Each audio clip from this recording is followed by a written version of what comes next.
जब मैंने तैरती हुई लाश देखी, सूर्योदय का समय था और एक लगभग 50 वर्षीय व्यक्ति तालाब की ओर से दौड़ा चला आ रहा था। उस व्यक्ति का नाम राम कुमार था। जैसे ही वह श्रीपत के घर के नजदीक पहुंचा तो चिल्लाते हुए कहता है, अरे ओ श्रीपत, कहाँ मर गया? तालाब में एक लाश तैर रही है।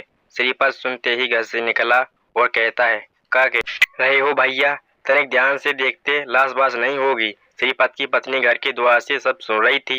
राम कुमार, अरे श्रीपत, वो लाश ही है। मेरी तो देखते ही जान निकल गई। तो मेरी बात पे विश्वास ना हो रहा हो तो खुद चल के देख ले। श्रीपत, चलो भैया। श्रीपत और राम कुमार तालाब की ओर निकले ही थे कि श्रीपत की पत्नी ने गांव में जाकर कह दिया कि तालाब में लाश पड़ी हुई है। श्रीपत और राम कुमार तालाब के पास पहुंचे। श्रीपत ने तालाब में हर तरफ देखा लेकिन उसे लाश नहीं नजर आई। राम कुमार यह कह रहा था कि लाश वहीं पीपल के पेड़ के समांतर तालाब में तैर रही थी। तब तक वहां के अन्य लोग भी पहुंच गए। सबने मिलकर देखा तो तालाब में कहीं भी लाश नहीं थी। श्रीपत ने राम कुमार से कहा, मोह लगा तो कोई बहम था, लाश बाश ना थी।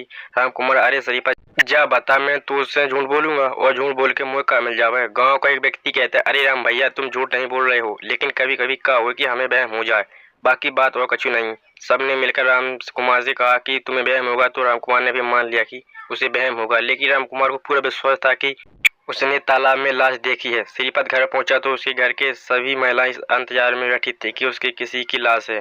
श्रीपत के आते ही वो सब पूछने लगे कि तालाब में किसकी लाश है।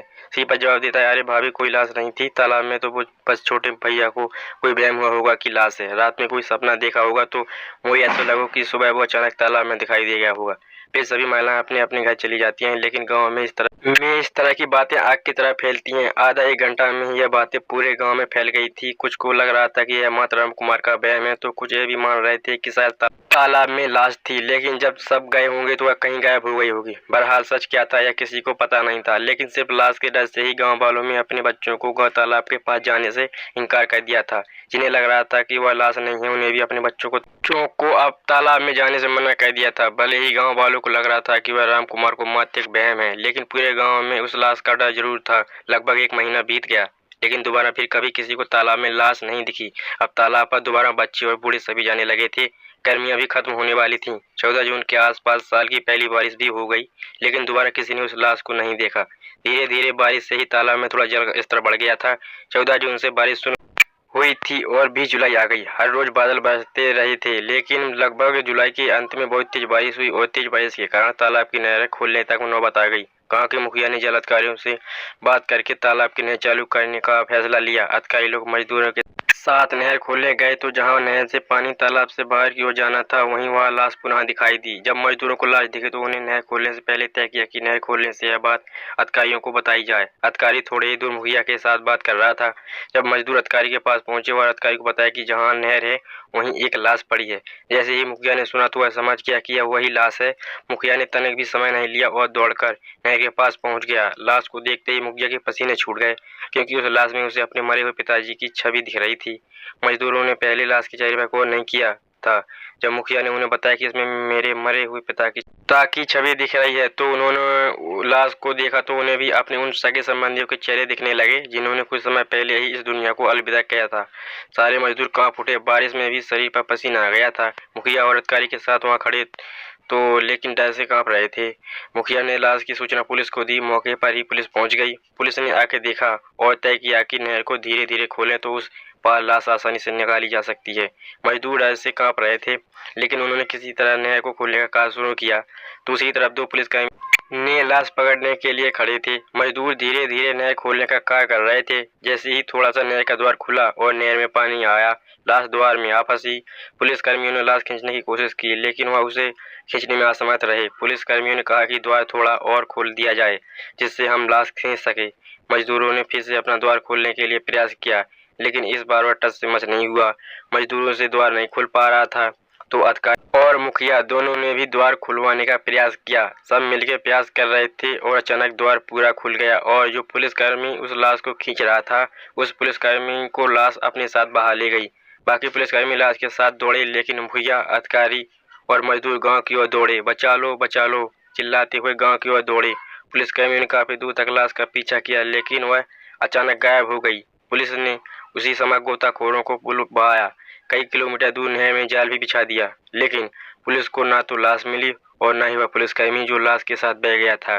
पुलिस ने लगभग 8-10 दिन उस रहस्यमयी लाश और इस पुलिसकर्मी की तलाश की, लेकिन पुलिस के हाथ कुछ नहीं लगा। उस घटना के बाद गांव में डर का माहौल था। बच्चे तो बच्चे, बड़े व्यक्ति भी रात में बाहर निकलने से डर रहे थे। तालाब से तो गांव का संबंध ही टूट गया था। बच्चे डर से रात रात भर रोने लगे। मुखिया उस हादसे को सह नहीं पाया और लगभग 20 दिन बाद ही मृत्यु हो गई। मुखिया की मृत्यु के बाद गांव में से कोई भी अकेला गांव से बाहर नहीं जाता था। लगभग उस घटना के 1.5 महीने बाद पास के गांव में, जहां से नहर गुजरती थी, वहां एक व्यक्ति ने फिर लाश को तैरते हुए देखा। उस गांव के लोगों ने भी पुलिस को बुलाया, लेकिन उतने समय में वह लाश वहां से गायब हो गई। किसी ने तांत्रिक बुलाने की भी सलाह दी। कुछ दिन बाद गांव वाले एक तांत्रिक को भी लाए, लेकिन तांत्रिक से कुछ हुआ नहीं। उसके बाद उस गांव में हर रोज किसी न किसी को वह लाश दिखती, लेकिन कुछ ही क्षण में गायब हो जाती। हर बार लाश अलग स्थान पर दिखती थी। लाश में कुल मिलाकर 13 लोगों को अपना शिकार भी बना लिया था। आसपास के गांव में यह उस रहस्यमयी लाश का डर आग की तरह फैल रहा था। लोगों ने डर के मारे किसी भी तालाब के पास जाना बंद कर दिया। बादल में बिजली भी कड़कती थी, तो जैसे आज लाश कह रही है कि वह किसी और को ले जाएगी। बारिश की एक एक बूंद एक तीर की तरह लगती थी। बारिश की बूंद जो लोगों पर घाव कर रही थी, वह घाव दिख जरूर नहीं रहा था, लेकिन इस घाव से इंसान अंदर ही अंदर मर रहा था। यह खबर एक ब्राह्मण को पता चली कि एक तैरती हुई लाश लोगों को अपना शिकार बना रही है। वह ब्राह्मण उस गांव में आए जहां लाश को अंतिम बार देखा गया था। उस ब्राह्मण का नाम पंडित अवध नारायण था। उस ब्राह्मण ने अपनी ज्योतिष शास्त्र से तैरती हुई लाश को आजीवन में अदृश्य कर दिया और बिना रुके तैरती रहने के लिए बाध्य किया।